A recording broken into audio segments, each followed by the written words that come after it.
chamar para compor a mesa o palestrante Giovanni Campos Nunes e o professor Pedro Anans. Vamos começar aqui o debate da mesa com a exposição do professor Giovanni Campos Nunes, que é presidente da segunda turma ordinária da primeira Câmara da segunda sessão do CARF.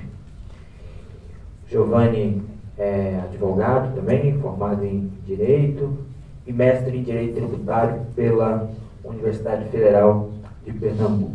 O tema de sua palestra dessa mesa é o imposto de renda retido na fonte, incidente sobre encargos decorrentes de colocações de papéis no exterior, à luz da jurisprudência do CARF. Professor Giovanni, tem a palavra. Bom dia a todos. Antes de tudo, eu quero agradecer o convite do Dr. Leonardo Mussi e do Dr. Almir Sandri por estar aqui.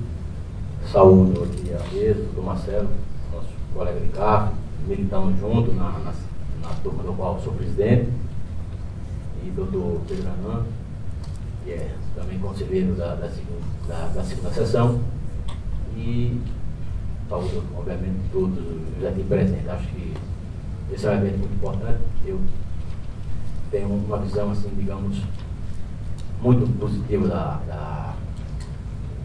do papel do CARF na aplicação do direito tributário no país. Ontem eu vi que esse assunto, inclusive, foi debatido pelo presidente do CARF aqui. Eu acho que a ação do CARF, de muitas formas, legitima a própria ação da Receita Federal. Então, é um fórum muito privilegiado de discussão da matéria tributária no país, e a gente, a prova cabal e patente disso é que você vê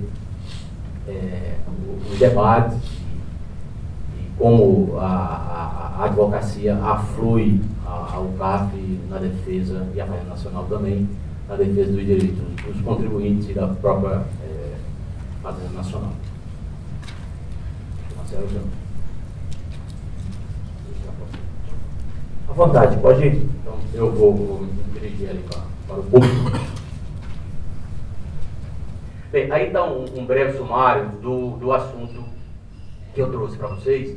E o objetivo da nossa discussão é o seguinte: é discutir, na verdade, duas situações específicas, que é aquela situação da colocação de títulos internacionais no exterior, com internalização de recursos do país, como fica o fonte, é uma hipótese de fonte do imposto retido na fonte da alíquota zero, bem como aquela situação em que há financiamento também no exterior e os recursos são internalizados para financiamento de exportação.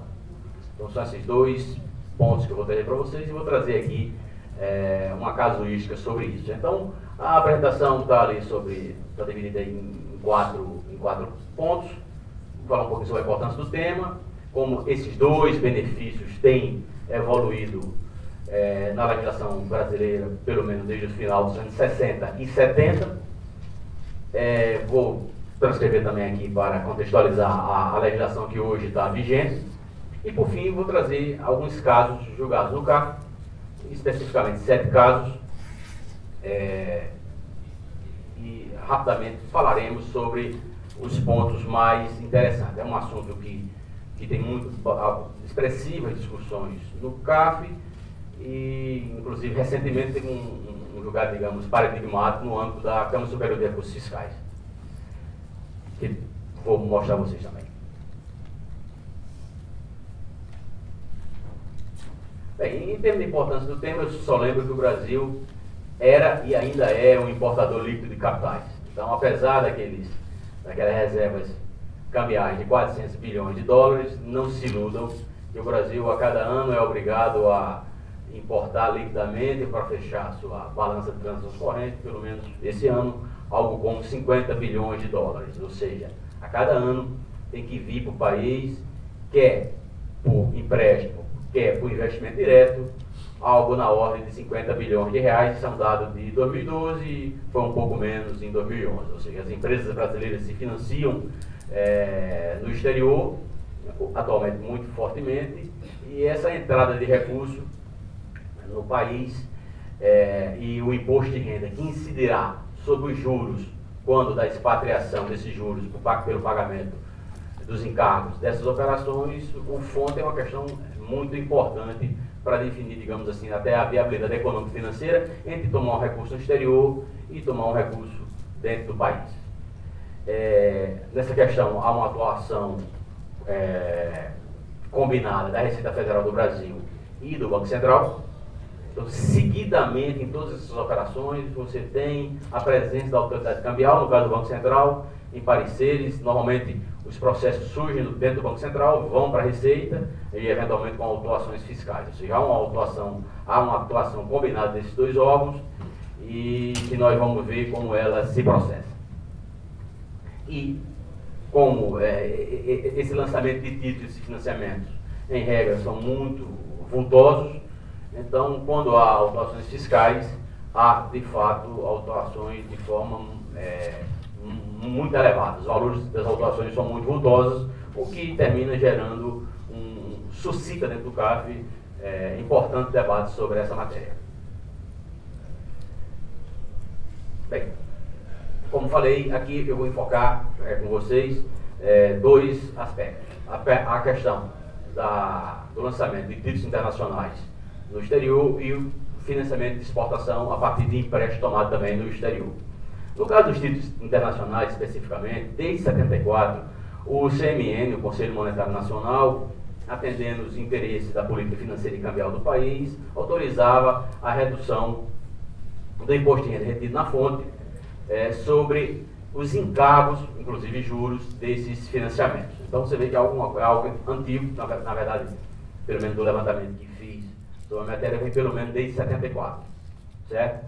E a matéria vem, desde então, vigente até a atualidade. Atualmente há uma incidência, como veremos, a alíquota de 15%, mas que pode ser, por ato do Poder Executivo, reduzido esse percentual, certo? Um debate que sempre há sobre essa matéria é a questão do prazo da internação ou da internalização desse recurso. Esse prazo de 96 meses, certo? Se o recurso é internalizado com prazo inferior a isso, são essas situações que geram a autuação fiscal, porque o recurso teria que ter esse prazo mínimo de 96 meses. Se ele, de alguma forma, um contribuinte resgata parte dessa dívida antes e reduzindo o prazo da operação, é isso que, em regra, gera a autuação. Ainda em termos de títulos internacionais e do fonte que sobre ele incide sobre os encargos, a legislação manteve-se basicamente a mesma de 74 até 96. No final de 96, essa legislação foi revogada e, ato contínuo, 3 dias depois, na verdade, veio uma medida provisória que se transformou na lei 94/81, essa lei 94/87, que restabeleceu o benefício. E a partir de 2000, a partir da lei 9959, essa lei que colocou, na verdade, uma alíquota de 15%, a alíquota essa do fonte que pode ser reduzida por ato do Poder Executivo. Essa lei 9959, é importante ressaltar que ela garantiu, na verdade, a situação jurídica dos lançamentos de títulos internacionais, esses bonds, a taxa fixa ou flutuante, até 31 de 12 de 99. Então, tudo que foi lançado até o ano 99, e é isso que, em regra, está ainda em discussão no CAF, foi garantido o tratamento benéfico anterior. A partir de 2000, a lei 9959 atribuiu essa alíquota de 15%, mas, como eu disse, é uma alíquota que pode ser reduzida por ato do Poder Executivo. Em termos de financiamento de exportações, é um outro aspecto, é uma legislação que vem desde o final dos anos 60. É importante aqui ressaltar, a outra vem desde 74, essa legislação vem desde 69. Eu só quero lembrar, e lembro sempre, que, na verdade, no final dos anos 60, o Brasil, na verdade, tem uma guinada em termos de legislação, em termos de tratamento do comércio exterior. Foi a partir do final dos anos 60 que o país passou a incentivar, é daquela época, por exemplo, o crédito prêmio, os benefícios no âmbito do IPI. Então, foi a partir dessa época que começou a ter todo um tratamento porque até então era muito comum as crises cambiais no país. O país tem um pequeno comércio, e crises cambiais seguidas, e se viu a partir do final dos anos 60 e começo dos anos 70 a necessidade de fazer uma remodelação completa dessa legislação. É no bojo disso que vê, por exemplo, essa questão aí do financiamento de exportação como recurso obtido no exterior. Se esse recurso for, de fato, aplicado no país, no financiamento de exportação, o fonte que incidirá sobre ele será um fonte a alíquota zero. Ok? Bem, a legislação do Decreto-Lei 815/69 é basicamente a mesma, ou sofreu uma alteração com a Lei 74/50 de 85, que, na verdade, a Lei 74/50, inclusive uma lei básica do imposto de renda, uma das leis básicas, digamos, do imposto de renda. A Lei 74/50 fez uma alteração no Decreto-Lei 815, na verdade, permitindo que o ministro da Fazenda, via portaria, pudesse definir condições para que ficasse claro como seria, que condições o contribuinte deveria praticar para aquele recurso obtido no exterior para financiamento de exportação ser, de fato, internalizado no país para financiamento de exportação. Veio, nessa sequência do financiamento de recurso obtido no exterior para financiamento de exportação, veio o ato declaratório COSIT 6791, que disse que esse benefício de alíquota zero não estava dentro daqueles benefícios dos 2 anos do ADCT, dos benefícios setoriais que precisariam ser renovados. Então a Receita Federal disse que esse benefício não estava inserido nesses 2 anos, do artigo 41, parágrafo 1º do ADCT. E, por fim, o benefício, na verdade, foi revogado, mas não foi bem revogado, né? Porque ele foi revogado pelo artigo 88.5 da Lei 94/30, que é uma lei de 30 de dezembro de 96, e no dia seguinte o benefício é restaurado pela medida provisória 1563, que virou, na verdade, a Lei 9481, que foi a mesma lei que eu falei antes. Na verdade, os títulos internacionais estão no inciso 11 dessa lei, e o financiamento de exportação, os títulos internacionais estão no inciso 9 dessa lei, e o financiamento de exportações no inciso 11. Está aí a legislação, certo? Fala em alíquota zero, o inciso 9 trata de títulos de créditos internacionais, inclusive commercial papers, e aí fala nesse prazo mínimo de 96 meses, o recurso obtido, lançado no exterior, tem que ficar num prazo mínimo de 96 meses dentro do país. O inciso 11 trata do financiamento de exportação, como falei, e fala nesse parágrafo único, como vocês podem ver aí, que no caso do inciso 11, no inciso 11, obedecerá às condições estabelecidas pelo Poder Executivo, que é o financiamento de exportação, que é essa portaria do Ministério da Fazenda que eu falei, e hoje temos lá uma portaria de 97 que define as condições que o recurso obtido para financiamento de exportações deve ser implementado no país para fruir esse benefício. Na sequência, a Lei 9959, alterando apenas a parte dos títulos internacionais, ali ao inciso 9, passou para a alíquota de 15%, porém, como veremos, aqui a alíquota de 15%, porém, como veremos, aí no parágrafo 1º e no parágrafo 2º, ela, primeiro, de uma parte, garantiu a situação jurídica dos títulos lançados até 31/12/99, e, por outro lado, garantiu que, eventualmente, o Poder Executivo pode reduzir a incidência do fonte, a alíquota do fonte sobre tais operações. Bem, digamos, esse é o panorama geral dessa matéria.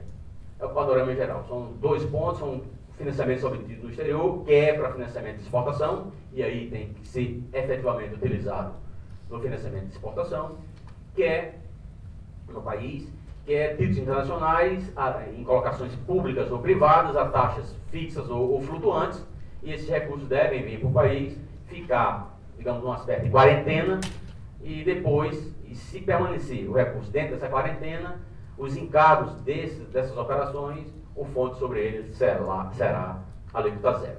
Ou seja, não teremos imposto de renda retido na fonte quando da expatriação dos valores referentes aos encargos dessas dívidas. Esse é o quadro. Eu trouxe para vocês aqui, para uma discussão, 7 casos, digamos que pensei lá na jurisprudência do Conselho, uma parte da jurisprudência ainda do antigo Conselho de Contribuintes e outros aqui na jurisprudência do CARF. Eu insisto que a matéria continua suscitando dúvidas, debates e obviamente, autuações, porque, como falei no começo, essa questão de financiamento no exterior é uma questão muito presente, muito presente. E, eventualmente, nesse financiamento ocorrem alguns problemas nessas operações e daí decorrem essas autuações fiscais. Bem, o primeiro caso é esse acórdão aí da antiga segunda Câmara do Primeiro Conselho, um acórdão de 2009, em que foi uma autuação decorrente de umas notas lançadas no exterior, do inciso 9, né, a taxa flutuante, e a operação foi descaracterizada porque o contribuinte liquidou antecipadamente os títulos lançados. O prazo, como coloquei, o prazo teria que ser de 96 meses. Se ocorre uma liquidação antecipada desses títulos, isso faz incidir, sai o benefício fiscal da alíquota zero sobre o fonte, e aí há a incidência do imposto de renda retido na fonte sobre essas remessas de juros e outros encargos ao exterior. Nesse caso, é um caso interessante que, além de houve a descaracterização da operação porque o contribuinte liquidou a operação, e aí é importante, há muito debate, não importa se a liquidação da operação é total, se lançou no exterior 500 milhões de dólares. Os 500 milhões de dólares, ele tem um certificado único lá no FIS do Banco Central, e mesmo que esse e é comum, que esses 500 milhões de dólares represente, digamos, 500 notas ou 500 mil notas, isso tem um certificado único e, como regra, você tem que manter todo esse recurso no prazo mínimo de 96 meses. Se parte dessas notas forem liquidadas, isso descaracteriza a operação como um todo. Normalmente, nos casos da minha experiência no CAF, em que fui relator, participei de julgados, sempre esses casos vêm para a Receita Federal a partir de representações do Banco Central. O Banco Central a autoridade cambial vê que o contribuinte liquidou ou totalmente ou parcialmente aquela operação, que normalmente são centenas ou milhares de notas, porque é interessante lembrar, eu digo o seguinte, quando você faz e os valores que eu estou falando são dessa magnitude, 200, 300, 500 milhões de dólares, 1 bilhão de dólares, e esse lançamento no exterior desses títulos, na verdade, eventualmente pode ser título único. Eu já vi situação de apenas um título. Mas, em regra, são centenas ou milhares de títulos em que os investidores estrangeiros compram esses títulos. Então, essa operação toda, ela tem um certificado único. E sobre hipótese alguma, digamos assim, essa operação pode ser liquidada. Nem antes do prazo de 96 meses. Nem parcialmente, nem totalmente. Ok? Isso ocorrendo, nós temos aí as autuações fiscais em decorrência, basicamente, dessas liquidações, eventualmente até parciais, desses empréstimos. Nesse caso que está aí na tela, houve a descaracterização porque o contribuinte liquidou antecipadamente os títulos lançados, mas se aplicou ao caso, tem um assunto que, digamos que tem um liame com o assunto anterior, se aplicou o tratado para evitar dupla tributação existente do Brasil e o Japão, que nesse tratado tem uma alíquota de 12,5%. Com a alíquota base era 15%, se aplicou o Tratado Brasil-Japão de 12,5%. Nesse caso é interessante que os adquirentes dos títulos, ninguém sabe onde eles estão, mas o agente de pagamento, porque toda vez que você faz esse lançamento no título no exterior, tem um banco que é o agente de pagamento no exterior. Nesse caso, o agente de pagamento era um banco sediado no Japão. Né? Então, como o banco era sediado no Japão e o contrato e o Tratado Brasil-Japão não tem ainda, não tenha uma cláusula de efetivo localização do beneficiário, os tratados mais modernos têm, na verdade, para evitar esse tipo de situação em que você só tem o agente de pagamento sediado em um país e você não sabe onde estão os reais beneficiários. Nesse caso, se aplicou a lei do 12,5% por fonte, porque o agente de pagamento era no Japão e o Tratado Brasil-Japão não tem uma cláusula de beneficiário efetivo dos juros. Então, se aplicou o Tratado Brasil-Japão. Doutor Marcelo, estamos indo bem no tempo, né? 15 minutos, hein? Tranquilo, então. O segundo caso é um julgamento, enfim, de 2008, na saudosa 6ª Câmara do Pleno Conselho de Contribuinte, do qual fui conselheiro. E nessa parte a gente tem, nós que participamos da antiga estrutura do Conselho de Contribuinte, tem muita saudade das câmaras, porque hoje estou lá, estou no Conselho há uns 6 anos e confesso a vocês que com a nova estrutura temos muitas câmaras e muitas turmas. Eu, por exemplo, sou presidente da 2ª turma ordinária da 1ª Câmara da 2ª sessão. Eu já falo isso direto assim, porque estou acostumado a falar dessa forma, mas se eu perguntar a qualquer um daqui o que eu falei, ninguém vai saber qual turma, qual câmara e qual sessão, né? Ficou, eu até brinquei, né? Eu até brinco de que as câmaras deram cria, na verdade, então, e as turmas, então você fica até meio perdido. Agora já estamos um pouco mais acostumados, na verdade. Então, sou presidente da 2ª turma ordinária da 1ª Câmara da 2ª sessão. Vez por outro também me confundo. Mas, então, eu fui conselheiro então, da antiga 6ª Câmara, do qual tenho muito boas lembranças. Eu fui, inclusive, relator desse caso aí. Esse caso não era título internacional, era um financiamento de exportação, era um pré-pagamento de exportação, ou seja, o inciso 11. Os títulos internacionais estão no inciso 9. Esse caso, porque a operação foi descaracterizada e o lançamento foi mantido. Por quê? Porque o que aconteceu nesse caso foi o seguinte: o contribuinte lançou o título no exterior, algo como 200 milhões de dólares, 250 milhões de dólares, e os recursos vieram para o país, internalizaram dentro do país, mas é financiamento de exportação. Então, financiamento de exportação, o recurso tem que ser utilizado para financiamento de exportação. O que aconteceu? O contribuinte manteve os recursos no país, os recursos inclusive ficaram aplicados no mercado financeiro, como denunciava a contabilidade do contribuinte.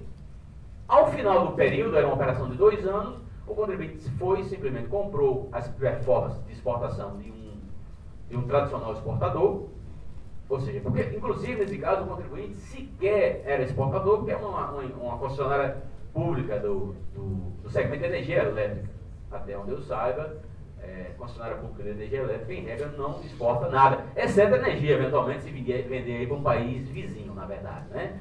Então, nesse caso, o que o colegiado entendeu? Nesse caso, o colegiado entendeu que, de fato, os recursos não financiaram a exportação, porque os recursos vieram para o país, ficaram com a empresa que sequer era, digamos, exportadora do que quer que seja, e ao final do período, a empresa que não tinha o que exportar, comprou as performances de um tradicional exportador, e aí fechou a escambiagem no final do período. Nesse caso, o colegiado entendeu que, de fato, os recursos não foram utilizados para financiar exportações. Não houve financiamento de exportação com esse recurso, os recursos foram utilizados para outros fins.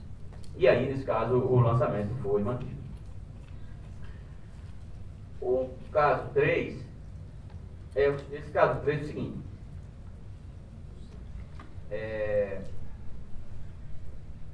Isso aqui já é um caso agora de 2009, antes dessa nova estrutura do Conselho, se não me engano, deve ser primeira turma da 4ª Câmara da 3ª sessão, isso no 3401, ele lê de trás para frente, né? Primeira turma, 4ª Câmara, 3ª sessão. E o que aconteceu? Esse aqui já não é financiamento de exportação, esse aqui foi um lançamento de notas a taxas fixas, do inciso 9, né? O lançamento de internacionais é inciso 9, financiamento de exportações, inciso 11. E nesse caso, por que a operação foi descaracterizada? Porque houve um pagamento parcial da operação, né? Houve um pagamento parcial da operação, o contribuinte tentou regularizar junto ao Banco Central essa situação, se lançou algo 300 ou 400 milhões de dólares em múltiplas notas que foram adquiridas no exterior, e era a tese do contribuinte, que terminou não sendo acatada, de que, na verdade, ele liquidou parcialmente, por equívoco, na verdade. Ele era uma empresa que terminou sendo absorvida pelo contribuinte, e nesse processo de absorção, de incorporação, melhor dizendo, ocorreu esse pagamento parcial.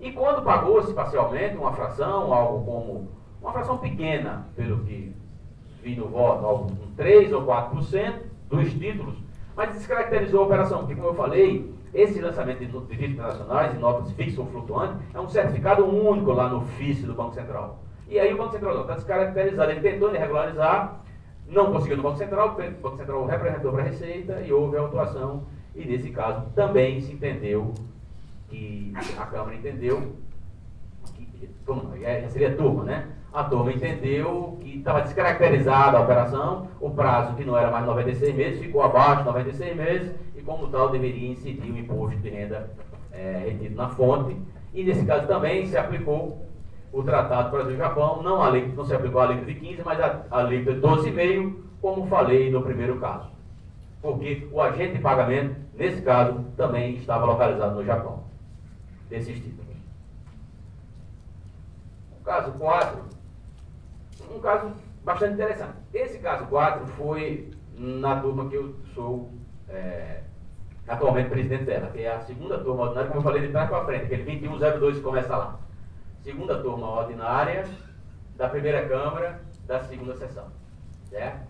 Então, esse caso é um caso interessante porque ele teve na mesma autuação as duas situações.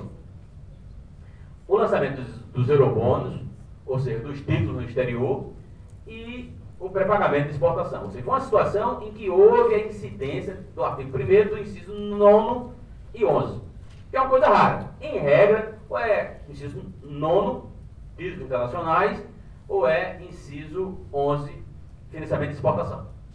Nesse caso, foi um caso que teve as duas situações. E o que é que a Câmara entendeu? A Câmara entendeu, a partir do relato da fiscalização, nesse ponto o contribuinte não conseguiu desconstituir, que, na verdade, o contribuinte teria enviado para o exterior, via empresa ligada, valores para liquidar o empréstimo exterior. Ou seja, como os recursos foram enviados para o exterior, com isso descaracterizou a operação naquele prazo de 96 meses, que era o prazo mínimo. Com isso, nessa parte do lançamento, a Câmara manteve o lançamento, porque entendeu que, ao enviar os recursos para o exterior, para empresas ligadas que tiveram o objetivo de liquidar parcialmente o lançamento dos bonds, dos eurobonds no exterior, isso descaracterizou a operação, reduzindo o prazo médio dela abaixo de 96 meses. E essa parte do lançamento foi mantida. A outra parte do lançamento foi reformada. E foi o seguinte: veja, a primeira parte do lançamento era a parte dos títulos internacionais. A segunda parte foi o financiamento de exportação. E nesse caso, o que ocorreu?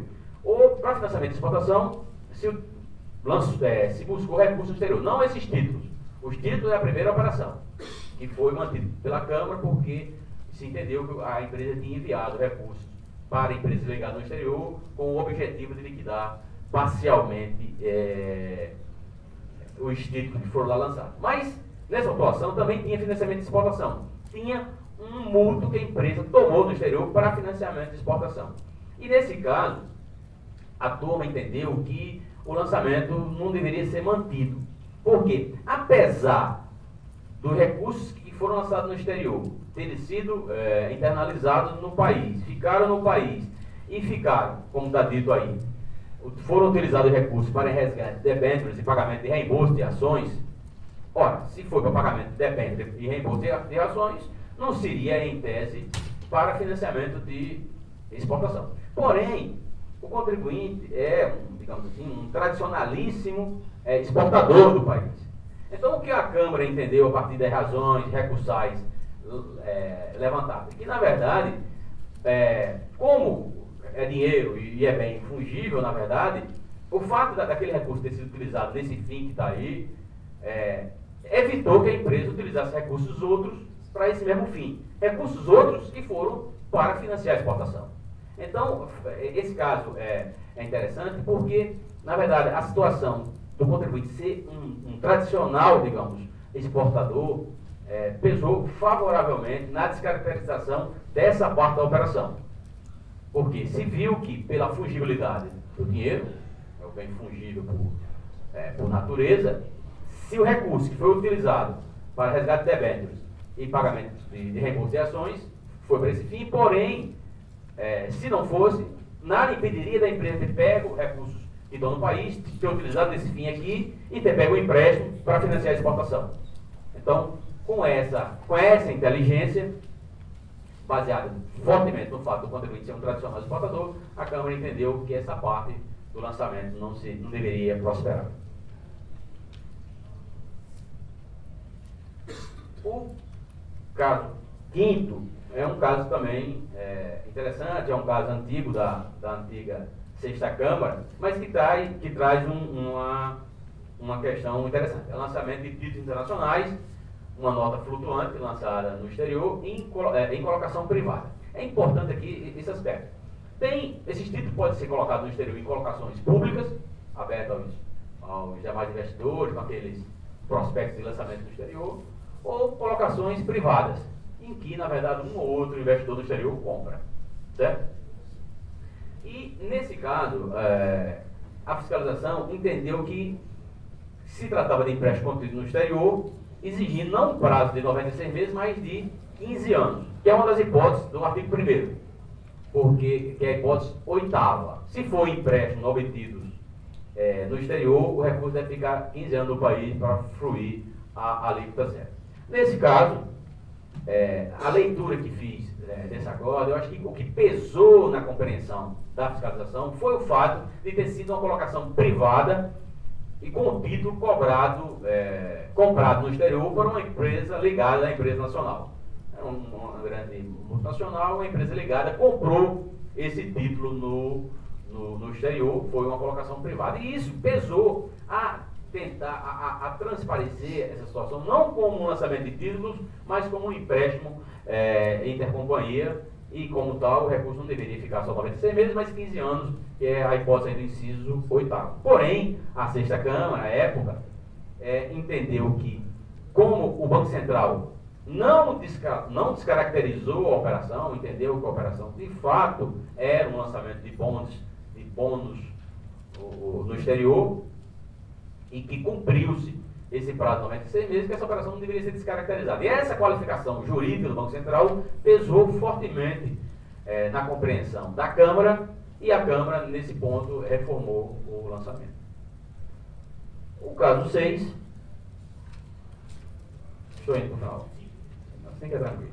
O caso 6 é um caso bastante, de todos, me parece, é o caso mais interessante, inclusive o caso que tem uma decisão recente da segunda turma da Câmara Superior de Recursos Fiscais. É o caso em que um lançamento também de notas no exterior a taxas flutuantes. O lançamento foi reformado, foi cancelado pela então 4ª Câmara do 1º Conselho de Contribuintes.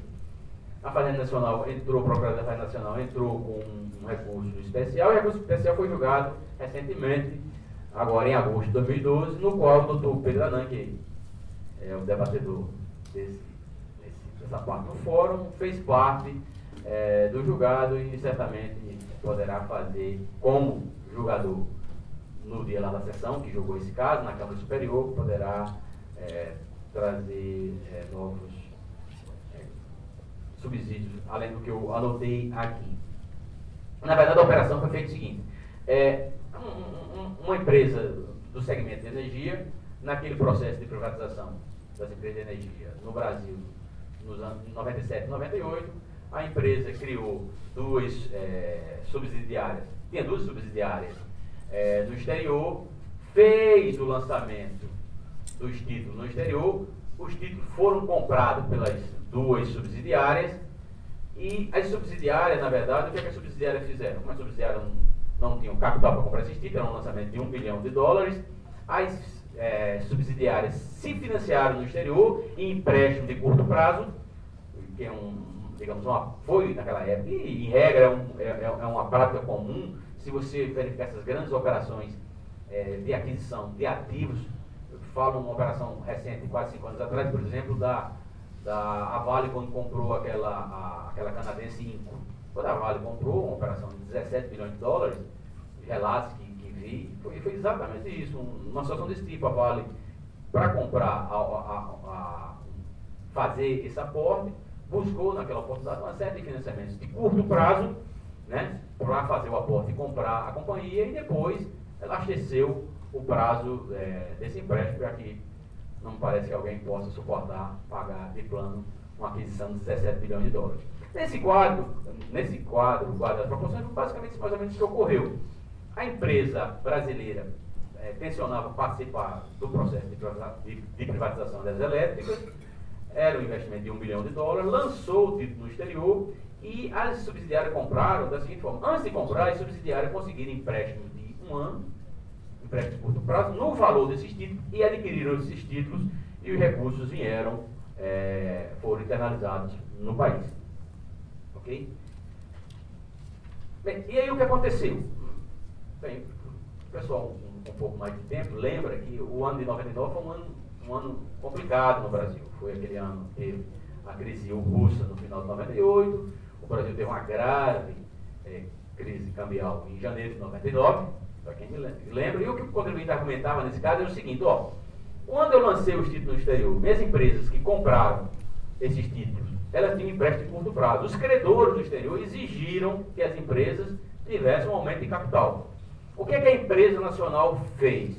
A empresa nacional, dentro desse cenário, fez contratação de empréstimo no Brasil, agregado de aporte de capital dos sócios, e mandou uma parte dos recursos para o exterior como aporte de capital nas subsidiárias. Essa é a argumentação do contribuinte. Houve aquela crise cambial e nós precisávamos aumentar o capital das subsidiárias, porque os credores não queriam rolar aqueles empréstimos de curto prazo que as subsidiárias tomaram. Observe, os empréstimos de curto prazo foram tomados para adquirir os títulos que a empresa nacional lançou, recursos que foram efetivamente internalizados.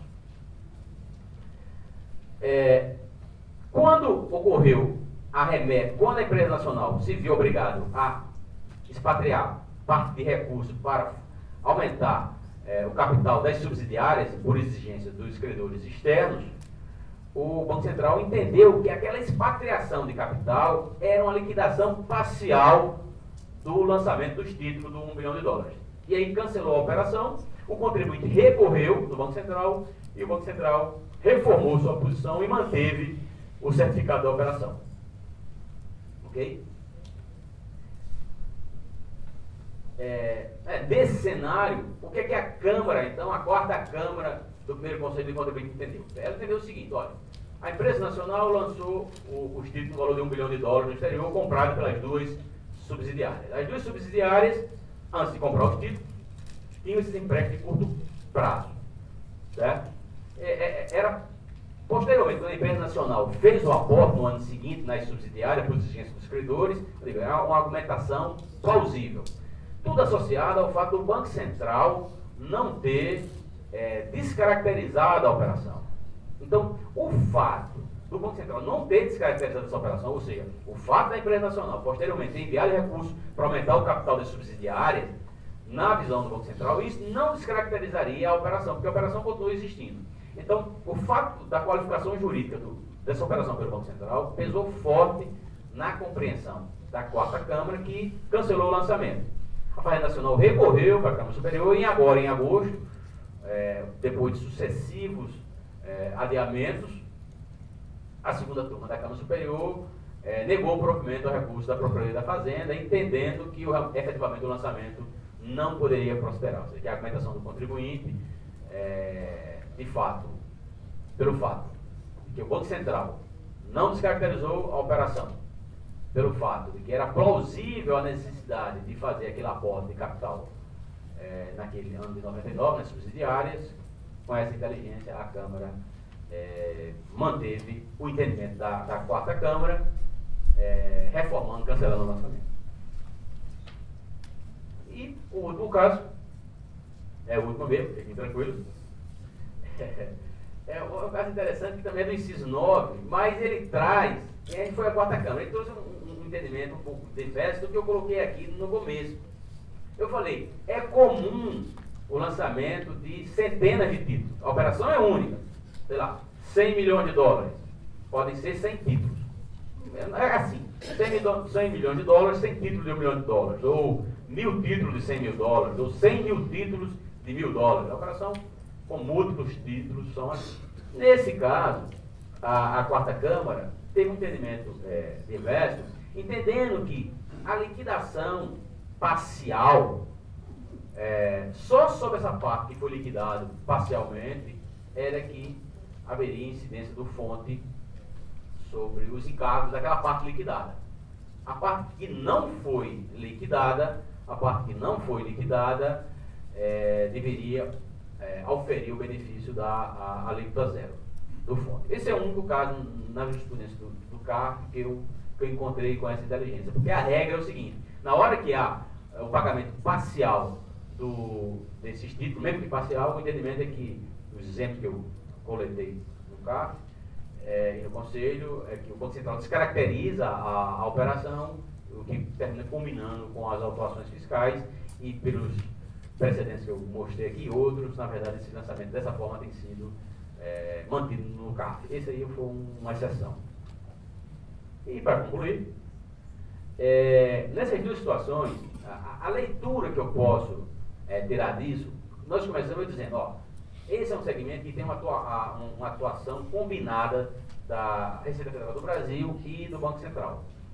E aí, qual é mais importante em termos de qualificação jurídica dessas operações? Do Banco Central ou da Receita Federal? A inteligência, digamos, que eu consegui aprender de todos os casos, eu fui relator de diversos desses casos, desses que eu trouxe aqui para vocês, eu fui relator de pelo menos 2 e eu participei do julgado. E fui relator de outros. Então, a inteligência global que eu terei disso aí foi basicamente o seguinte: no caso de títulos internacionais, aquele que deve ficar no Brasil 96 meses, a qualificação jurídica da operação pelo Banco Central é determinante. Foi, inclusive, aquele caso que eu falei há pouco da Câmara Superior de Recursos Fiscais, da segunda turma, que eu falei que o Dr. Pedro participou do julgado. Ou seja, a qualificação, se o Banco Central, no caso de títulos internacionais, não desqualificar a operação, a tendência natural é o lançamento não prosperar. Se o Banco Central desqualifica a operação de títulos internacionais, o lançamento se mantém. Já por outro lado, no tocante a financiamento de exportação, a qualificação jurídica da operação pelo Banco Central, ela não tem a mesma relevância. Porque, no caso de financiamento de exportação, existe uma efetiva comprovação de que os recursos foram internalizados e usados naquele fim. Nesse caso, a apreciação que a Receita Federal, que o auditor fiscal da Receita Federal faz no caso, é determinante para se manter ou não o lançamento. Ou seja, se de fato os recursos não são aplicados no financiamento de exportação, o lançamento certamente será mantido. E nesse caso, independente do que o Banco Central vier a dizer dessa operação. Por quê? Porque no caso de financiamento de exportação, o Banco Central ele está preocupado fundamentalmente com a cobertura das cambiais. Ou seja, os recursos são metidos no exterior, por um pronômetro, digamos, de 2 anos, e o Banco Central quer que no fim do período haja exportação. Quer o contribuinte exportando diretamente, quer o contribuinte comprando as performances. O Banco Central não importa. Se o contribuinte comprar as performances, e quem milita no comércio exterior sabe que compra de performance é algo extremamente comum, inclusive de exportadores, comprar de tradicionais exportadores, a compra de performance é algo normal, comum, porque eventualmente o contribuinte antecipa os recursos e não tem a mercadoria para exportar, mesmo quem é exportador. Então o Banco Central, no caso de financiamento de exportações, está muito focado na cobertura da cambial. A cambial foi coberta pelas exportações, tranquilo. Mas aí, nesse caso, essa não é a preocupação do fisco no tocante à aplicação desse recurso. O fisco pergunta, de fato, os recursos foram aplicados no financiamento de exportação, se for um lançamento não prosperará, mas se o recurso não for aplicado no financiamento de exportação, o lançamento será mantido. Então, isso tudo foi a inteligência que eu aprendi. Chegamos ao fim. Agradeço a excelente exposição do professor e conselheiro Giovanni, muito esclarecedora e, acima de tudo, prática, né? Ele trouxe aí 7 casos, né? Enfim, passo agora a palavra ao debatedor, professor Pedro Anan, e também membro da segunda sessão. Bom, bom dia a todos. Queria agradecer, antes de mais nada, aqui a organização do ICT pelo convite, em nome do Dr. Leonardo Mussi, do Dr. Valdir Sandri. É uma honra estar aqui novamente com vocês, para poder contribuir um pouquinho com o debate, com análise de casos, né? E uma honra também estar aqui com 2 grandes amigos, né? O Dr. Machado Magalhães e o Dr. Giovanni, né? Do qual a gente faz parte lá na segunda sessão de julgamento. E, como o Dr. Giovanni falou, também no começo tive dificuldade para me identificar na nova turma, né? Que fazia parte da antiga quarta Câmara do primeiro Conselho de Contribuintes. Mas no meu caso é mais fácil, né? Porque é segunda turma, segunda Câmara da segunda sessão. Até 222 não tem como errar. Parece até que vou me candidatar a deputado, né? Vote em 222 se fica mais fácil. Mas então, no meu caso fica mais fácil. Então, no caso aqui específico, eu fui convidado para poder fazer o debate, mas não pretendo fazer críticas à apresentação do Dr. Giovanni, porque foi muito bem colocado os temas, que foi em relação à questão da isenção, né, dessas operações que a Lei 9.4 não prevê especificamente. E no caso específico, os casos foram julgados pelo Conselho, o que tem que ser analisado especificamente, que foi analisado especificamente, se o requisito de isenção previsto na lei foi cumprido ou não, né? Ou seja, se aquele prazo de amortização dos empréstimos de 96 meses foram cumpridos ou não, né? E no caso do financiamento à exportação em si, aqueles prazos foram colocados ou não. Então, nos casos que o professor Giovanni comentou, o que a gente nota, aqueles casos que o contribuinte realmente não acabou tendo julgamento favorável foi porque realmente não houve cumprimento das regras dos requisitos. E aqueles casos que o contribuinte acaba tendo julgamento favorável é porque realmente os requisitos foram cumpridos. Então, é uma análise específica nesse caso. Aqui, o que eu quis trazer para vocês, né? No caso específico, é o caso Light, que é o 6º caso comentado pelo professor Giovanni, né? Que foi um caso bastante debatido. Eu participei do julgamento da segunda sessão da Câmara Superior.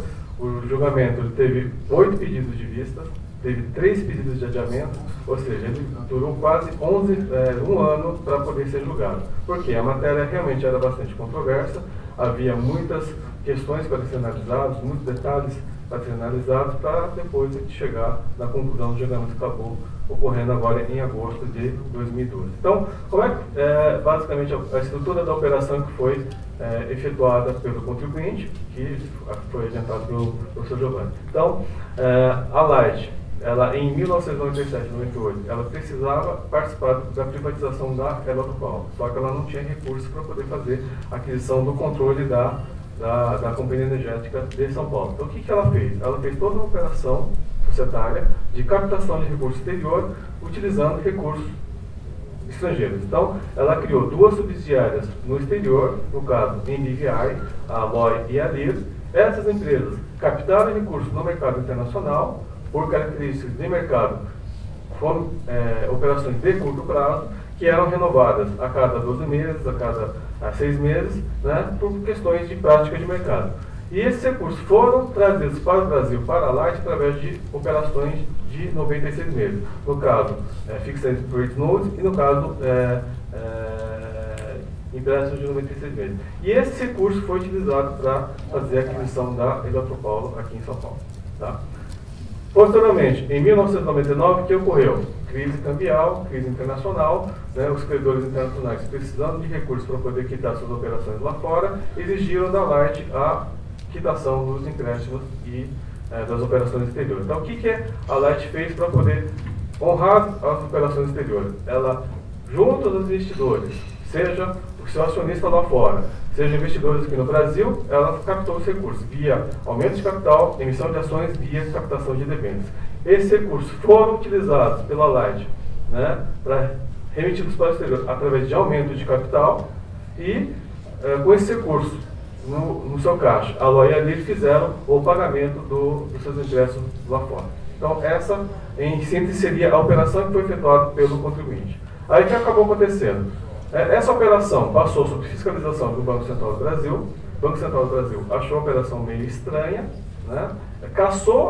Cancelou o certificado de capital estrangeiro da Light e intimou a Receita Federal do Brasil para se manifestar a respeito da operação, né? A Light, nesse momento, o que ela fez? Ela tinha duas frentes de trabalho. Uma, primeiro, fazer atendimento de fiscalização, por força do ofício mandado pelo Banco Central para a Receita Federal do Brasil e também junto ao Banco Central do Brasil para justificar a operação efetuada e restabelecer o certificado de capital estrangeiro. É aqui o detalhe que o professor Giovanni falou, né? A característica da operação, se é válida ou não pelo Banco Central do Brasil, ela é fundamental para a gente entender se a operação é legítima ou não. Feita toda a defesa a âmbito do Banco Central do Brasil, a Light conseguiu restabelecer o seu certificado de capital estrangeiro. Portanto, a operação voltou a ser considerada legítima para fins de Banco Central, para fins cambiais. Já do ponto de vista fiscal, o que aconteceu? A fiscalização persistiu, a autoridade lançadora, né, a autoridade fiscal, entendeu que, na verdade, essa operação para fins tributários foi uma operação simulada, portanto, a operação, se não operação que ela foi utilizada para, no final, não obedecer o requisito de isenção do prazo de 96 meses, entendeu que a operação foi simulada, autuou a Light, aplicação de multa qualificada de 150% e efetuou o lançamento. O contribuinte se defendeu, em primeira instância, em DRJ, não conseguiu reverter, né, o auto de infração, e isso foi para o antigo Conselho de Contribuintes para ser julgado. Foi julgado pela antiga 4ª Câmara do primeiro Conselho de Contribuintes, né? Julgamento, né, também teve vários pedidos de vistas, várias discussões em relação ao tema, e o contribuinte acabou tendo julgamento favorável por maioria. Primeiro item importante para a gente poder diferenciar esse caso.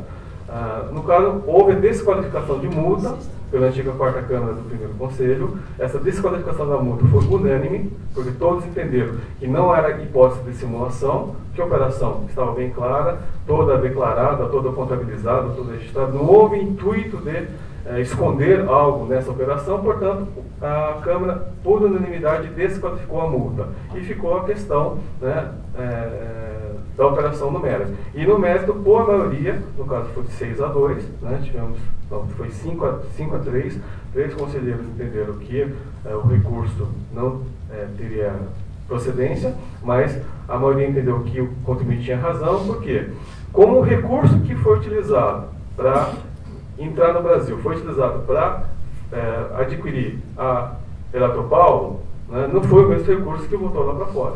São operações distintas. Uma é a captação de recurso exterior, outra é o aumento de capital, né? Portanto, essa operação, do ponto de vista da 4ª Câmara, ela seria legítima, portanto, não haveria que se falar em simulação em qualquer não cumprimento de regras, né, de hipótese de isenção para a alíquota zero dos empréstimos. Tá?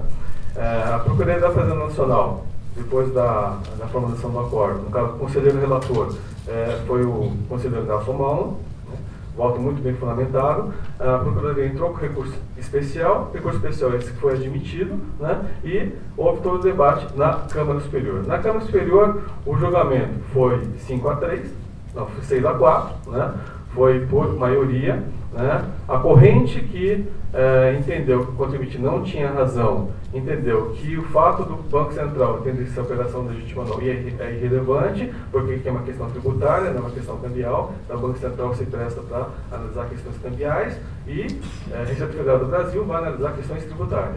E outro ponto, o requisito de isenção não foi observado nessa operação. Portanto, quando houve aumento de capital, na verdade, o aumento de capital foi destinado para fazer quitação do empréstimo, portanto, a operação não obedeceu os requisitos da Lei 9481. Já a corrente que venceu, né, do voto vencedor. Então, qual foi o entendimento? Né? no caso do relator, foi o conselheiro Gonçalo. Ele entendeu que o acórdão da quarta Câmara foi muito bem fundamentado. Ele basicamente repetiu o voto do conselheiro Nelson Malman, né? E teve uma declaração de voto do conselheiro Elias, também votando favorável, que ele entendeu que, para que a operação pudesse ser descaracterizada, portanto, a tributação seja mantida, primeiro, a qualificação da multa tinha que ser mantida, ou seja, teria que ter sido comprovado que houve simulação da operação. Como a simulação ela não foi mantida, portanto, a desqualificação foi afastada, não há razão para que esse auto se mantenha. Portanto, ele entendeu que, pelas conclusões, né, pela declaração de voto, o contribuinte tinha razão nesse caso. Então, esse caso é um caso bastante interessante, é um caso que houve bastante detalhes. Houve uma manifestação inicial do Banco Central entendendo a cooperação na área legítima, depois houve um restabelecimento do certificado de cooperação estrangeiro, houve toda uma fundamentação da Receita Federal do Brasil para poder entender que o lançamento persistia e, no final, acabou se mantendo o requisito de isenção. Nós temos um outro caso muito semelhante a esse, que também está sendo julgado agora na Câmara Superior, que é o caso da Ampla Energia, também Companhia Energética do Rio de Janeiro. A estrutura da operação foi muito semelhante, também foi utilizada para privatizar uma outra companhia de energia elétrica do estado do Rio de Janeiro. Só que qual foi a diferença básica entre esta operação e a operação da Ampla? É que na operação da Ampla, em vez da Ampla fazer o aumento de capital, ela fez um contrato de multa. E esse contrato de multa, né, foi parcialmente pago, quitado pela Ampla, para poder quitar o empréstimo. E na mesma linha da Light também, né, a autoridade lançadora entendeu que houve simulação, houve fraude, né, e aplicou multa qualificada. Também foi julgado na quarta Câmara, nesse caso o voto vencedor não foi do conselheiro Nelson Malman, mas foi da conselheira Heloísa, né, que não faz mais parte do conselho, e ela não desqualificou a multa porque ela já entrou no mérito, e no mérito deu razão para o contribuinte. Como houve comprovação de pagamento do empréstimo, né, e as operações também são distintas, uma do ingresso do recurso, outra da saída do recurso, ela entendeu que o contribuinte tinha razão e, portanto, por maioria também houve o dado provimento do recurso do contribuinte. Nesse caso, está na Câmara Superior, já teve 3 pedidos de vista, né? Apesar de semelhantes, tem alguns detalhes, né, que são diferentes no julgamento, e eu acho que agora em novembro deve voltar ao julgamento, e não sei se vai ser julgado, pode ser que alguém peça a vista novamente, então a gente não sabe qual vai ser o resultado do caso. Esse presidente da Light é um presidente que ajuda, né, ajudaria o contribuinte, mas vamos aguardar aí qual é o resultado do julgamento. E para a gente poder finalizar, né, o que é importante, que sempre gosto de colocar, né, nas minhas palestras, quando a gente vai falar de casos do CARF, né? Ou seja, cada caso é um caso. Qual é o desafio nosso como julgador, né? É analisar dentro das provas que tem no processo, dentro daquilo que a gente tem acesso para poder fazer julgamento, fazer a aplicabilidade da lei, né? Ou seja, a lei é uma só, ou seja, a lei 941 é clara, ou seja, para operações de prazo longo, acima de 96 meses, né, ou seja, os encargos não são sujeitos de tributação por imposto de renda retido na fonte. Agora, qual que é o nosso desafio? É verificar se aquela operação que foi objeto de lançamento, objeto de auto-infração, se essa operação respeitou ou não o requisito. E não é só para isso, né? Para qualquer operação, seja para ágio interno, para ágio normal, para dedutividade de despesa, qualquer caso que vai ser analisado pelo CARF, tem que ser feita essa análise. E o que vai fazer a diferença? É se o contribuinte, né, fez uma boa lição de casa, né? Ou seja, fez uma boa defesa, fez uma boa apresentação de provas, se fez também a estruturação da operação de maneira adequada. Então, acho que é isso que eu queria colocar. Também não quero alongar demais, também para mim não atrasar o evento. Então, é isso. Obrigado. Trazendo aí um caso recente, né, de grande relevância na Câmara Superior e complementando a palestra do nosso amigo Giovanni. Bom, a gente tem ainda aí 5 minutos para perguntas, né? Daqui a pouquinho vamos tomar, né, o nosso café. Vamos abrir aí 5 minutos para perguntas. E, por favor, alguém vai fazer algum comentário, alguma pergunta? Não é uma pergunta, até as exposições foram maravilhosas. E eu fiquei assim, quando o Giovanni foi narrando todos os casos, aí eu fiquei assim, pensando, mas por que num caso foi importante a qualificação do banco, se preocupou em saber, bom, mas isso aqui, os recursos, dinheiro é bem fungível, então o CARF se aprofundou mais e ele repassou, e aí não foi importante, ele considerou, em alguns casos ele considerou realmente importante a qualificação do Bacen, e nos outros não. Aí eu fui olhar aqui a lei e realmente eu acho perfeito tudo que foi feito, porque o inciso 9, ele submete essas operações autorizadas pelo Bacen, e já o 11 não. Então, o 11 realmente, a qualificação jurídica dada pelo Bacen, aquilo, na hora que o Giovanni estava narrando todos os fatos, me preocupou. Mas aí, todos os julgados foram de uma extrema coerência. Então, foi excelente a exposição e serviu muito para eu me situar. Está de parabéns. Muito obrigado pelo comentário, né? Dona Sandra Paroni. Por favor.